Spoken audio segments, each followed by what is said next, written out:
ভারতের সঙ্গে ঐতিহাসিক ছিটমহল বিনিময়ের ১১ বছর পূর্ণ হলো আজ। ২০১৫ সালের ৩১শে জুলাই মধ্যরাতে বাংলাদেশ ও ভারতের মধ্যে মোট ১৬২টি ছিটমহলের বিনিময় ঘটে।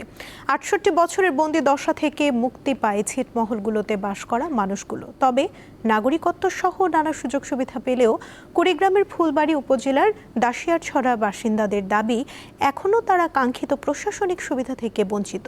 দাবি দাসিয়ারছড়াকে একটি স্বতন্ত্র ইউনিয়ন ঘোষণার।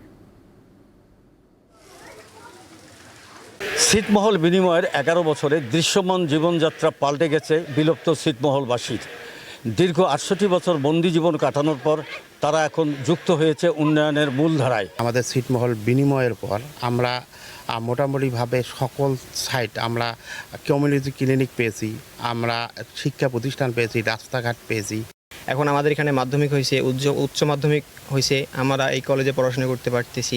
কিন্তু আমাদের এখন চাওয়া পাওয়া আরও কিছু আছে।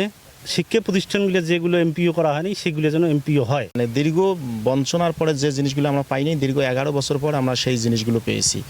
এই দৃশ্য কুড়িগ্রামের সর্ববৃহৎ ছিটমহল দাসিয়ারছড়াতে। এখানে লোক সংখ্যা প্রায় ১৫,০০০-এর অধিক। আমরা বিলুপ্ত ছিটমহলবাসী ৬৮ বছর বন্দি জীবন থেকে মুক্তি পেয়েছি।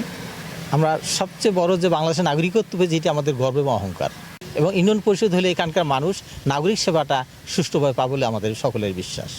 সরকার একটা প্রত্যাশা দিয়েছিল, আমাদের আশা দিয়েছিল আমার এই দাসিয়ারছড়াকে একটা স্বতন্ত্র ইউনিয়ন দিবে, কিন্তু আজ পর্যন্ত সেটা পাইলাম না। ১৯৭৪ সালের মুজিব ইন্দিরা চুক্তি অনুযায়ী ২০১৫ সালের ৩১শে জুলাই মধ্যরাতে ১৬২টি ছিটমহল বাংলাদেশ এবং ভারতের মূল ভূখণ্ডের সাথে যুক্ত হয়। এর মধ্যে কুড়িগ্রাম জেলায় ১১১টি এবং ভারতের সঙ্গে যুক্ত হয় ৫১টি ছিটমহল।